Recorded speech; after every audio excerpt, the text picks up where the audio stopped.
Y hoy vamos a ver algo muy especial, el discurso del final de los tiempos de nuestro Señor Jesucristo. Tenemos listos ya 5 temas. Son las señales del fin, el comienzo de los dolores, la destrucción del templo de Jerusalén, la venida del Hijo del Hombre y velen para no ser sorprendidos. Nuevamente te invito a participar escribiendo aquí debajo en los comentarios alguna opinión de estos temas, alguna pregunta si tienes, con gusto trataré de contestarla. Pues listo, en el nombre de Jesucristo, Señor y Dios nuestro, vamos a comenzar.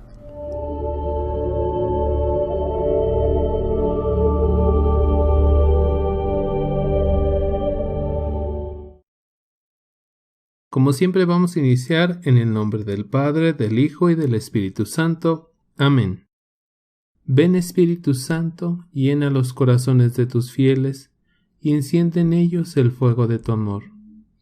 Envía, Señor, tu Espíritu y todo será creado, y se renovará la faz de la tierra. Iniciamos nuestra clase de hoy en el nombre del Padre, del Hijo y del Espíritu Santo. Amén. Hoy es un tema muy interesante, súper interesante de hecho, que nunca deja de tener vigencia y últimamente está muy de moda. El discurso escatológico de Jesús. Este discurso, antes que iniciemos a leerlo, debemos de tener muy en cuenta lo siguiente. Tiene un doble significado.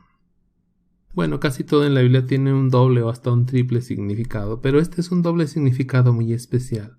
Se refiere a la destrucción del templo de Jerusalén, pero también apunta, y ya lo vamos a ver, a la segunda venida de Jesucristo, al fin de la historia. Voy a intentar que veamos estas dos perspectivas, y espero no extenderme mucho, trataré de no hacerlo, porque luego esto se presta a ciertas confusiones a las que no quiero que entremos. Vamos a leer pues capítulo 13, versículo 1. Un poquito para entrar en el contexto, recordemos que Jesús había sido casado, dice el Evangelio de San Marcos, casado, intentaron casarlo dentro del templo de Jerusalén. Ponerle pruebas, ponerle trampas para que cayera y tener entonces razones para matarlo. Jesús va a salir del templo, pero vamos a empezar a leer. Capítulo 13, versículo 1. Al salir del templo, le dice uno de sus discípulos: Maestro, mira qué piedras y qué construcciones. Jesús le dijo: ¿Ves estas grandiosas construcciones? No quedará piedra sobre piedra que no sea derruida. Palabra del Señor. Jesús, Dios, se sale del templo. Eso ya nos dice mucho. ¿Cómo es que Dios se sale del templo? ¿Cómo es que Dios abandona el templo? El templo donde querían matarlo y de donde van a salir aquellos que lo van a acusar, que lo van a entregar para que sea sacrificado por los romanos. Del templo, hablamos de que ese templo de Jerusalén ya no daba fruto. Entonces Jesús decide salirse del templo. Y a continuación viene un discípulo de Jesús y le va a decir: Maestro, mira qué piedras, mira qué construcciones. Un poquito el hombre como presumiéndole el templo que les había llevado más de 50 años construir. La respuesta de Jesús va a asombrar a todos los que lo van siguiendo. Dice Jesús: ¿Ves esas grandiosas construcciones? No quedará piedra sobre piedra que no sea derruida. Es decir, este templo va a ser destruido. Este templo al que Dios está abandonando, porque la gente del templo abandonó a Dios. Estas construcciones grandiosas van a ser destruidas, derruidas. Jesús dice: no quedará piedra sobre piedra. Esto sorprende muchísimo.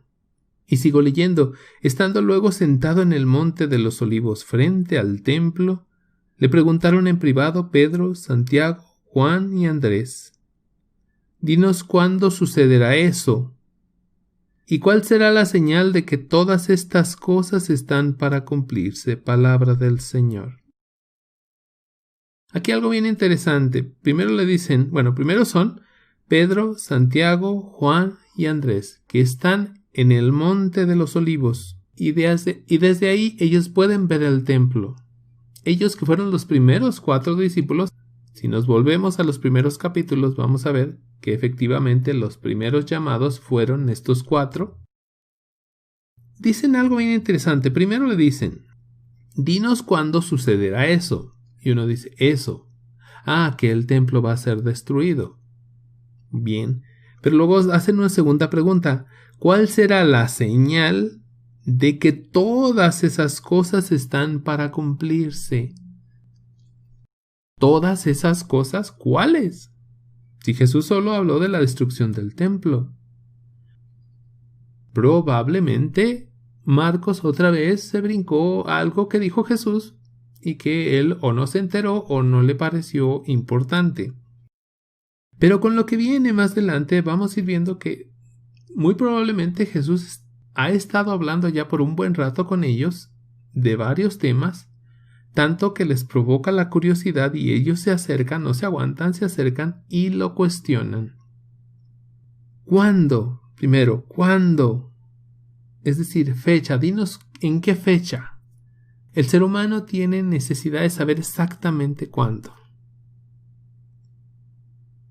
Y la segunda pregunta es, ¿cuál es la señal? Es decir, una señal. Dinos una señal de que todas esas cosas, ¿cuáles? Ahorita vamos a ver, están para cumplirse. Vamos a leer el versículo 5. Jesús empezó a decirles, miren que no los engañe nadie. Vendrán muchos usurpando mi nombre y diciendo, yo soy, y engañarán a muchos. Cuando oigan hablar de guerras y de rumores de guerras, no se alarmen, porque eso es necesario que suceda, pero no es todavía el fin. Fíjense cómo inicia Jesús, y de hecho así concluye también. Esta advertencia se va a repetir varias veces. Que nadie los engañe, que no vengan y les digan mentiras, que no vengan y les cuenten cuentos. ¿Cómo me gustaría que todos tuviéramos claro en la mente esto? No nos dejemos engañar. No permitamos que nos cuenten cuentos como cada rato se cuentan. Recién terminamos el mes de septiembre y si recuerdan algunos, el día 23 se iba a acabar el mundo y no se acabó. Y si te vas apenas unas 3 semanas antes también creo que se iba a acabar el mundo y no se acabó. Unos par de meses antes se iba a acabar el mundo y no se acabó. Jesús es muy claro. Miren que no los engañe nadie y nos dejamos engañar una y otra vez. Nos gusta que nos mientan. ¿Por qué? No lo sé. Vendrán muchos usurpando mi nombre, es decir, en el nombre de Jesucristo van a venir muchos. ¿Vienen en el nombre de Jesucristo? No, pero ellos dicen que sí. Eso es mentira. Diciendo, yo soy, y engañarán a muchos. Lo había dicho Jesús, los van a engañar una y otra y otra y otra y otra y otra vez. Pero al final de cuentas, quien nos está engañando es el maligno, porque el día que la segunda venida de Jesucristo se cumpla, ese día, muy probablemente ya nadie crea. Este es el juego macabro, ¿no? Diles que ya mero, y nunca vino. Y no llega, y no llega, y no llega, y todos empiezan a decir, no es cierto, no es cierto, no es cierto, hasta que no lo creemos más. Y cuando realmente debamos poner atención, no la vamos a poner. He ahí el juego, he ahí el engaño. Dice pues, cuando oigan hablar de guerras y rumores de guerras, no se alarmen. Otra sugerencia de Jesús, invitación, no se alarmen, no se alteren. No pierdan la paz, no pierdan la tranquilidad. Eso, dice, eso es necesario que suceda. Escuchemos bien, eso es necesario que suceda. O sea, eso no lo podemos evitar, como también cuando dijo, a los pobres los van a tener siempre con ustedes. podemos ayudar muchísimo, pero siempre va a haber pobres. Aunque hay gente a la que no le gusta esto y que Jesús lo haya dicho, menos le gusta. Pero esa es otra historia. Dice, pero todavía no es el fin. Sigo leyendo. Pues se levantará nación contra nación y reino contra reino. Habrá terremotos en diversos lugares. Habrá hambre. Esto será el comienzo de los dolores del parto. Es decir, esto es tan solo el comienzo, el principio. Es el amanecer apenas. Terremotos siempre los ha habido. ¿Y los seguirá habiendo? Los seguirá habiendo.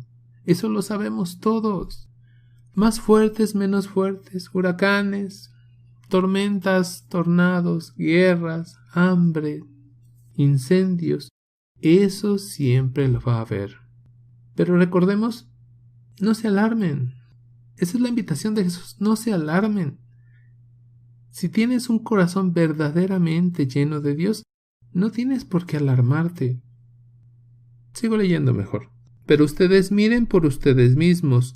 Los entregarán a los tribunales, serán azotados en las sinagogas y comparecerán ante gobernadores y reyes por mi causa, para que den testimonio ante ellos. Y es preciso que antes sea proclamada la buena nueva en todas las naciones. Esto les pasó a los mismos apóstoles ya. Ellos tuvieron que dar testimonio de Jesús. Fueron llevados ante los gobernadores, ante los príncipes, ante los reyes.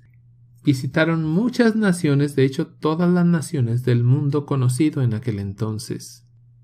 San Pablo, por ejemplo, fue capturado no una, sino bastantes veces, encarcelado, y recuerdo aquella con el carcelero. San Pablo estaba cantando salmos, feliz, contento, encerrado.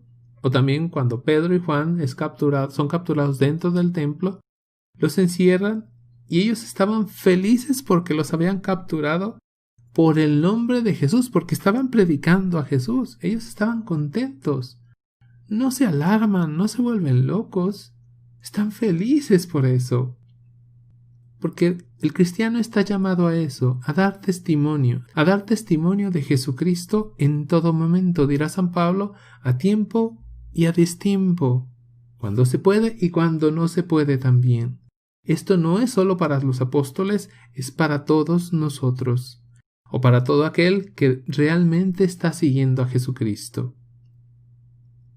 Sigo leyendo, y cuando los lleven para entregarlos, no se preocupen de qué van a hablar, sino hablen lo que se les comunique en aquel momento, porque no serán ustedes los que hablen, sino el Espíritu Santo, y entregará a la muerte hermano a hermano, y padre a hijo.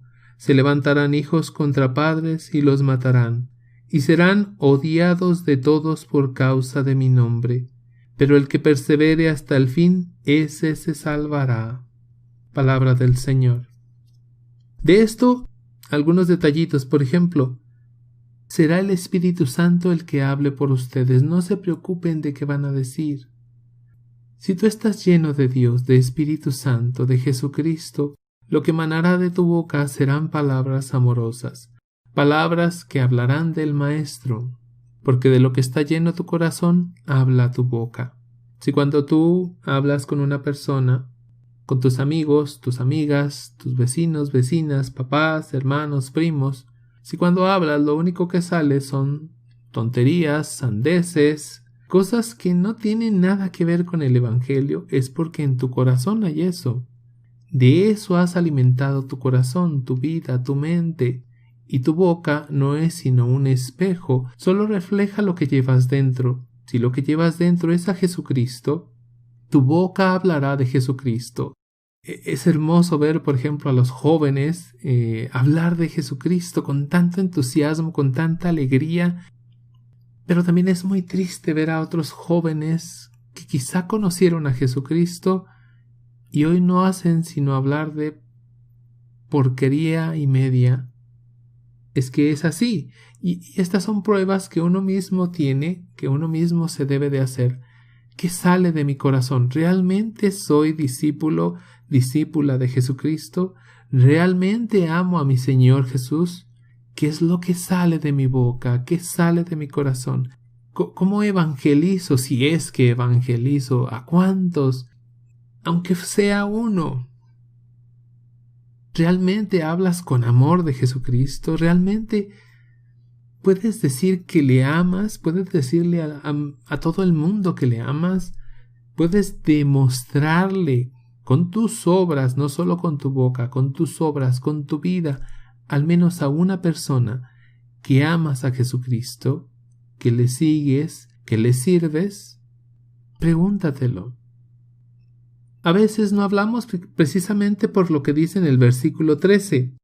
Y serán odiados de todos por causa de mi nombre. Y esto, que ahorita a lo mejor no es tan visible, bueno, yo ya lo veo. Evidentemente yo no soy odiado por todos, pero sí hay muchas personas a las que el que yo predique, el que yo hable de Jesucristo les molesta muchísimo, tanto que se ofenden y agreden. Lo extraño es que muchas de esas personas se dicen cristianos de verdad. O sea, dicen conocer a Jesucristo, amar a Jesucristo, y sin embargo odian que yo hable de Jesucristo. Un ejemplo claro, mis hermanos protestantes odian que yo hable de Jesucristo, pero seguiré haciéndolo, no me queda de otra. Ay de mí si yo no evangelizo. Aparte, para mí es un gusto, una alegría, un don de Dios que yo no puedo desperdiciar, que yo no puedo echar en el bote de la basura. Al contrario, me lo dio el Señor, hay que perseverar, hay que cuidarlo, hay que echarlo para adelante. Pero dice, serán odiados por todos a causa de mi nombre. No tengas miedo. Dirá Jesucristo, yo estoy contigo, yo voy contigo. Ánimo, levántate. Hazle como a todos esos a los que curó Jesús, que una vez curados, los seguían al Señor. Otros, como aquel hombre que se fue a toda la Decápolis a evangelizar, a hablar de Jesucristo, porque el Señor lo había liberado de los demonios, de una legión de demonios. Dice, pero el que persevere hasta el fin, ese se salvará. Persevera, no te canses, no te desanimes. Esto es algo en lo que a veces yo caigo, en el desánimo. Por eso la semana pasada o la antepasada les rogaba que me ayudaban a pedirle al Señor para que yo no me desanime. De repente por temporadas me sucede, pero dice muy claro el Señor, el que persevere hasta el fin, ese se salvará. No te rindas, no bajes los brazos, no creas que con una vez que hablaste el mundo va a cambiar. No, tristemente no. Pero cree que con muchas veces que hables, alguien va a cambiar. Alguien se va a acercar. Muy probablemente tú no lo veas. Tal vez sí, no lo sé. Pero eso ya no te corresponde a ti te corresponde lanzar la semilla. Al Señor le corresponde hacerla crecer, hacerla dar fruto. Eso ni a ti ni a mí nos toca. Bueno, lo que sigue se refiere muy claramente a la destrucción del templo de Jerusalén. Voy a leer. Pero cuando vean la abominación de la desolación erigida donde no debe, el que lea que entienda, entonces los que estén en Judea huyan a los montes. El que esté en la azotea no baje ni entre a recoger algo de su casa, y el que esté por el campo no regrese en busca de su manto. Hay de las que estén embarazadas o criando en aquellos días. Oren para que no suceda en invierno, porque aquellos días habrá una tribulación cual no la hubo desde el principio de la creación que hizo Dios hasta el presente, ni la volverá a ver. Y si el Señor no abreviara aquellos días, no se salvaría nadie, pero en atención a los elegidos que Él escogió, ha abreviado los días. Entonces, hasta ahí le voy a dejar palabra del Señor. Dice, cuando vean la abominación de la desolación. En una Biblia me llamó mucho la atención, decía, el ídolo del opresor o del agresor. No, el ídolo del invasor. Lo más correcto es la abominación de la desolación, porque así se habla tanto en el libro de Macabeos como en el profeta Daniel. Pero tal vez se entiende mejor, nosotros lo entenderíamos, o mucha gente lo entendería mejor, cuando se dice el ídolo del invasor.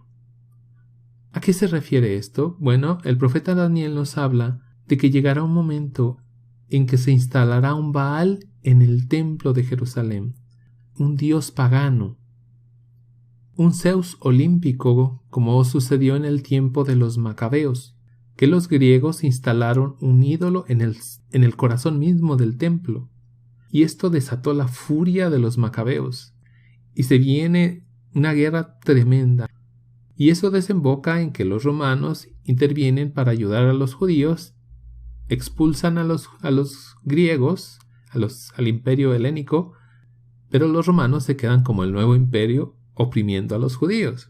Pero bueno, así funcionan las cosas, así funcionaron las cosas allá. No llegó a suceder, pero los romanos tenían la intención de instalar en el templo, porque era precioso ese templo, las imágenes de sus propios dioses. Esto lo dice el historiador Flavio Josefo, quien, dicho sea de paso, era judío, historiador judío, pero trabajaba para el Imperio Romano. Qué interesante, tanto que en algún momento los romanos lo mandan como mediador y los judíos lo hieren. Pero bueno, un día quizá hablemos de Flavio Josefo, no lo creo, pero... En fin, algo así se pretendía hacer, pero para ello tendrían que expulsar a los judíos. Tanto por eso como porque en una sinagoga se hizo un sacrificio pagano por parte de los romanos y otros detalles, la opresión, los impuestos, etc. Viene la rebelión de los judíos en el año 66, si mi memoria no me falla. Dura tan solo unos cuantos años, pero luego en el año 70 viene el comandante Tito, comandante romano, con 4 legiones. Voy a leer lo siguiente, déjenme para que no se me pase ni un detalle.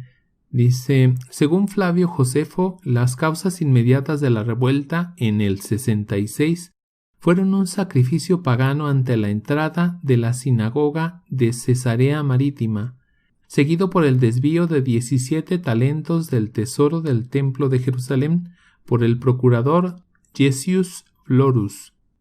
El acto decisivo que significó la ruptura con Roma fue la decisión de Eleazar ben Hananía, encargado del cuidado del templo, de no aceptar más el sacrificio cotidiano para el emperador. Entonces, estos son los elementos que desencadenan la guerra entre los judíos y los romanos. Les repito, en el año 70 viene Tito, rodea toda Jerusalén y empieza a asfixiarla, digámoslo así. Empieza a racionar la comida, empieza a racionar el agua, luego llegan en peregrinación, como cada año, miles y miles de judíos. ¿Y qué sucede? Los dejan entrar, los romanos. Pero, oh sorpresa, cuando se quieren ir, no los dejan salir. Con esto, los judíos eran muchísimos más, porque la ciudad crecía muchísimo cuando llegaba la peregrinación anual.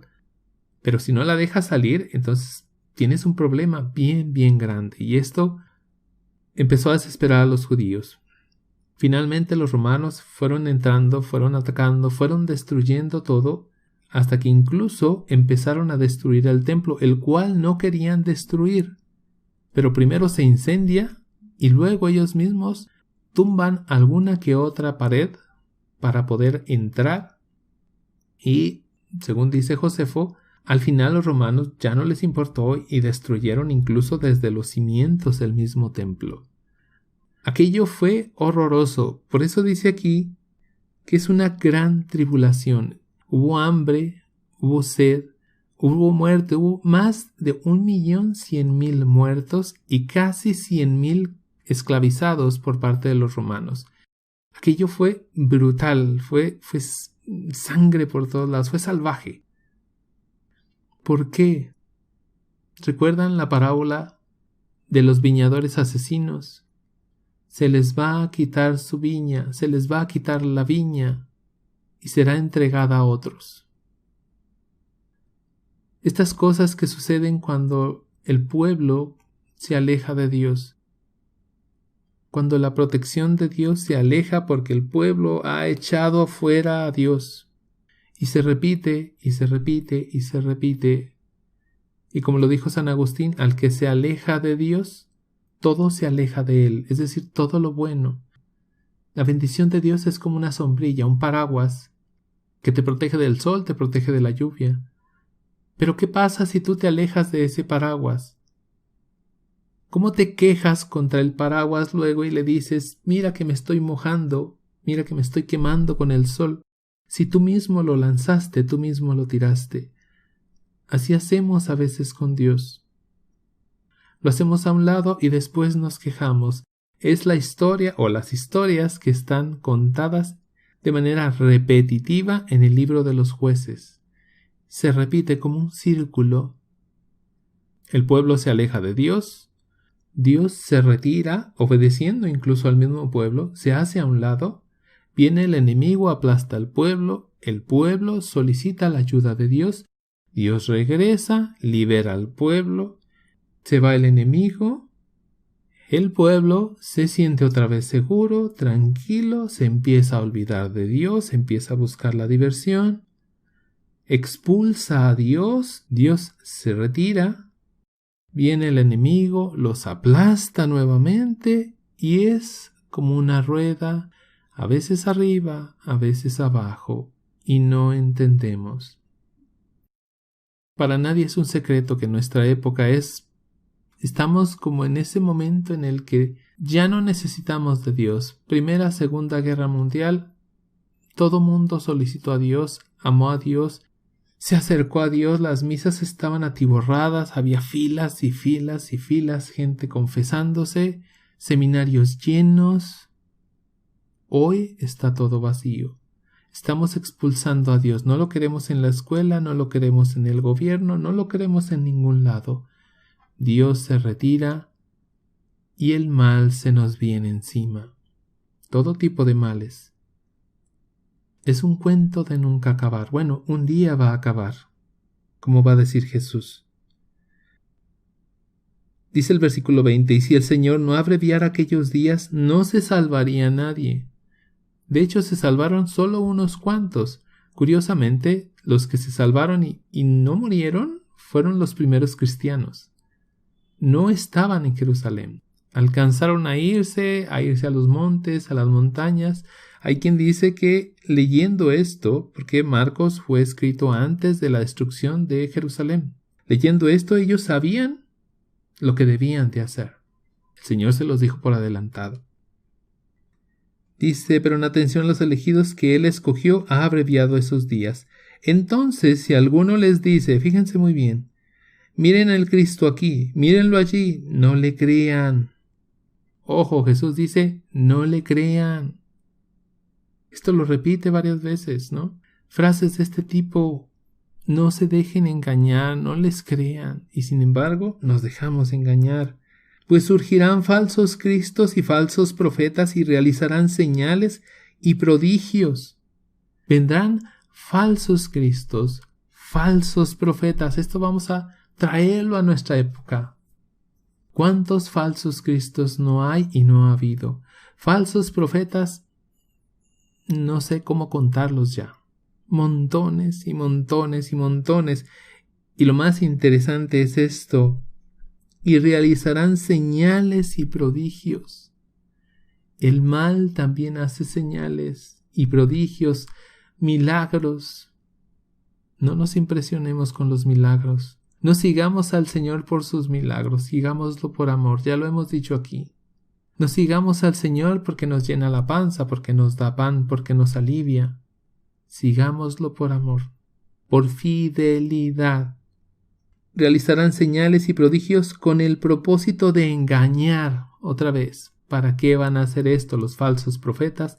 Para engañar, si fuera posible, a los elegidos. A los elegidos de Dios, los falsos profetas los van a engañar. ¿Con qué?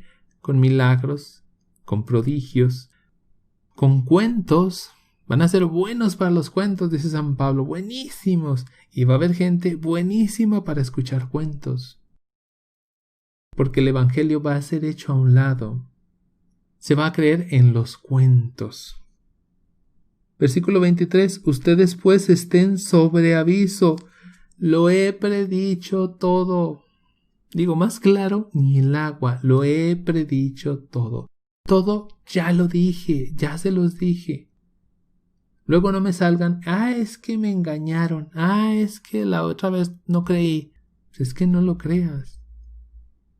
Ya llegará el momento y todos se van a enterar. Me voy más adelante, versículo 24. Mas por esos días, después de aquella tribulación, el sol se oscurecerá. Por eso hace poco hubo un eclipse en Estados Unidos, nada más. Y anunciaron ahí, se va a acabar el mundo. Pero bueno. La luna no dará su resplandor, las estrellas irán cayendo del cielo, y las fuerzas que están en los cielos serán sacudidas. Y entonces, versículo 26, verán al Hijo del Hombre que viene entre nubes con gran poder y gloria. Más adelante, vemos que Jesús es elevado al cielo y lo cubre la nube que ya dijimos representa al Padre. Al final de los tiempos, al fin de los tiempos, vamos a decirlo así, vendrá Jesús y bajará de una nube otra vez. Así como se fue, dijeron los ángeles, así vendrá. Si cuando se fue había ángeles, cuando venga, vendrá rodeado de sus santos ángeles. Versículo 27. Entonces enviará a los ángeles y reunirá de los cuatro vientos a sus elegidos, desde el extremo de la tierra hasta el extremo del cielo. Palabra del Señor. Los encargados de recoger el fruto de la viña, son los ángeles. Vendrán y, como dice la parábola, separarán el trigo de la cizaña. Ya va a estar bien claro, súper claro, quién es trigo y quién es cizaña. Por eso dice Jesús, perseveren hasta el final. Mientras estés vivo, persevera. ¿Cuándo es tu final? Muy probablemente el día que te mueras. Yo tengo este concepto. El día que me muera es mi final. Si antes de eso viene Jesús, bendito sea Dios. Si Jesús no viene antes, bendito sea Dios.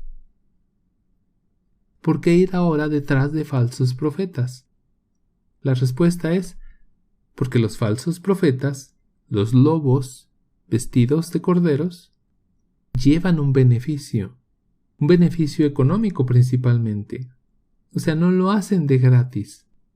Porque una vez que le metes miedo a una persona, le dices, usted se tiene que convertir y se tiene que hacer de mi iglesia porque pronto viene Cristo y se la va a llevar al infierno. Te entra un miedo porque crees a ese falso profeta, porque te engaña ese falso profeta, porque incluso puede hacer prodigios ese falso profeta, y te olvidas de Jesucristo, de su iglesia. La abandonas, como si Cristo la abandonara, como si Cristo ya no viniera por su iglesia. Si Cristo fundó una iglesia, cuando regrese Cristo, ahí tiene que estar su iglesia. Porque las fuerzas del infierno no la van a vencer, dijo Jesucristo, Mateo 16, 18. Y algo bien importante dice el 26, se me pasaba, y entonces verán al Hijo del Hombre. Fíjense muy bien, verán. Porque por ahí hay una secta, que es la de los Testigos de Jehová, que dice que ya vino, pero vino de manera invisible. O sea que ellos no creen esto. Jesús ya vino, según ellos, pero vino invisible. No, la segunda venida, que no va a haber tercera, ni cuarta, ni quinta, va a ser segunda venida. Vendrá de manera visible, va a ser visto por todos. Dice en Mateo, desde oriente hasta occidente, se va a ver la señal del Hijo del Hombre. Todos lo van a ver. Así es que nadie te engañe. ¿por qué tanto miedo? Entonces vienen los ángeles y separan, dice la parábola, ¿se acuerdan? Separan los corderitos de un lado y las ovejas del otro. Los corderitos que se van al infierno y las ovejas que se van al cielo. Así de sencillo. Versículo 28. De la higuera aprendan esta parábola. Cuando ya sus ramas están tiernas y brotan las hojas, saben que el verano está cerca. Así también ustedes, cuando vean que esto sucede, sepan que Él está cerca, a las puertas. Yo les aseguro que no pasará esta generación hasta que todo esto suceda. El cielo y la tierra pasarán, pero mis palabras no pasarán. Mas de aquel día, versículo 32, apréndetelo de memoria, por favor, te lo ruego. Marcos capítulo 13, versículo 32. Mas de aquel día y la hora nadie sabe nada, ni los ángeles del cielo, ni el Hijo, sino solo el Padre. Dijo un falso profeta hace poco: es que Jesús dice que del día y la hora nadie sabe nada, pero yo ya descubrí el mes y el año. Pues se pasó ese mes y ese año y no pasó nada. Falsos profetas. Pues yo me pregunto, ¿por qué tenemos ese afán de seguir falsos profetas? ¿Por qué al mundo le gustan estas noticias de que se va a acabar el mundo? ¿Por qué no mejor predicamos la buena nueva, el evangelio del amor de Jesucristo? Nadie, pues, sabe el día ni la hora. Que alguien te diga: ¿viene pronto Jesucristo? Perfecto. Amén, hermano. Yo mismo, Francisco Delgado, creo que Jesús viene pronto. No solo lo creo, estoy segurísimo de que viene pronto. Juan, en el libro de Apocalipsis, dirá que Jesús viene pronto. Nada más que ese libro se escribió hace casi 2000 años. Jesús viene pronto. San Pablo esperaba ya a Jesús, decía: puede venir antes de que yo me muera. O sea, si viene antes de que yo me muera, perfecto. San Pedro también decía: en cualquier momento llega el Señor. Pero también dijo una cosa muy cierta Pedro: si el Señor no viene, es porque si hoy viniera, muchísimas almas se condenarían. Pronto para Dios no sabemos qué significa. Pero tengamos claro, Jesús mismo no sabía, no sabemos si hoy lo sabe, pero no sabía el día ni la hora. A lo mejor, como aquel falso profeta, Jesús sí sabía el mes y el año, ¿no? Ay, esta gente. Estén atentos y vigilen, porque ignoran cuándo será el momento. No lo saben. O sea, Jesús va a repetir muchas veces: no lo saben. Entonces, ¿cuál es la solución? Tienes que estar listo. Si hoy viene Jesús, tú estás listo. Si hoy no viene Jesús, pero hoy mueres, haz de cuenta que hoy llegó Jesús para ti. Tienes que estar listo. Y eso no se predica. Porque eso no provoca que yo suelte todo mi dinero a cualquier falso profeta que venga por ahí. Sigo leyendo. Al igual que un hombre que se ausenta, deja su casa, da atribuciones a sus siervos, a cada uno su trabajo, y ordena al portero que vele. Velen, por tanto, ya que no saben cuándo viene el dueño de la casa, si al atardecer, o a medianoche, o al cantar del gallo, o de madrugada, no sea que llegue de improviso y les encuentre dormidos. Lo que a ustedes digo, a todos lo digo: velen. Palabra del Señor. Miren cómo repite una y otra vez: velen, estén atentos y velen. Estén en oración, manténganse en oración, velen, estén atentos, pendientes, no se duerman, que no los agarre dormidos. Y muchos están dormidos en su pecado. Luego no digas, es que yo no sabía. El mundo entero está dormido en el pecado. ¿Cómo es posible que haya pecados tan graves que se estén haciendo tan comunes como el adulterio? Pecados mortales, terriblemente mortales como el aborto, la homosexualidad, se están haciendo súper comunes. ¿A qué se debe todo esto? A que no conocemos la palabra de Dios. A que quizá toda esa gente hoy dice, no, eso es pura mentira, tantas veces que han anunciado que va a venir Jesucristo y nunca llega. Eso es el juego macabro del demonio cada vez que tú tomas esos mensajes y se lo mandas a otro. Por ahí hay un video en este canal, se los voy a dejar aquí, del padre Antonio Fortea, que dice que pronto va a venir una tribulación. Pero él no dice, que es muy interesante, él no dice que ya es el fin de los tiempos. Él dice que va a haber un escarmiento sobre este planeta, sobre esta generación, y que debemos estar atentos, que en cualquier momento, que el pecado ha llegado a unos niveles tan altos, pero tan altos, ¿sí? Y que muchos de esos pecados claman justicia al cielo, que en cualquier momento se va a desatar algo muy grande, un castigo divino, si lo queremos llamar así. ¿Que tiene algo de castigo? Sí tiene algo de castigo, porque aunque muchos les ofenda, se enojen, hagan berrinche, porque uno dice que Dios castiga, pues sí, Dios sí castiga. Que también es cierto que lo grueso, vamos a decirlo así, de ese castigo no se debe a Dios. No, se debe a nuestro pecado, a que nosotros mismos nos estamos haciendo daño. Pues yo soy de la idea, como dice el padre Fortea, de que algo grande viene pronto, provocado por nuestro pecado, ¿sí? Por estos niveles tan altos de pecado. Y todos lo vamos a sufrir. Aquí nada de que los buenos no, todos. Por una razón muy simple, porque todos somos pecadores. No hay uno solo aquí en la tierra hoy que diga yo no soy pecador. Entonces quedémonos con esto. Velen, versículo 35, velen, por tanto, ya que no saben cuándo viene el dueño de la casa, si al atardecer, o a medianoche, o al cantar el gallo, o de madrugada. Es decir, en cualquier hora del día puede llegar. Puede llegar ahorita, puede llegar mañana, puede llegar dentro de 100 años, dentro de 200 años.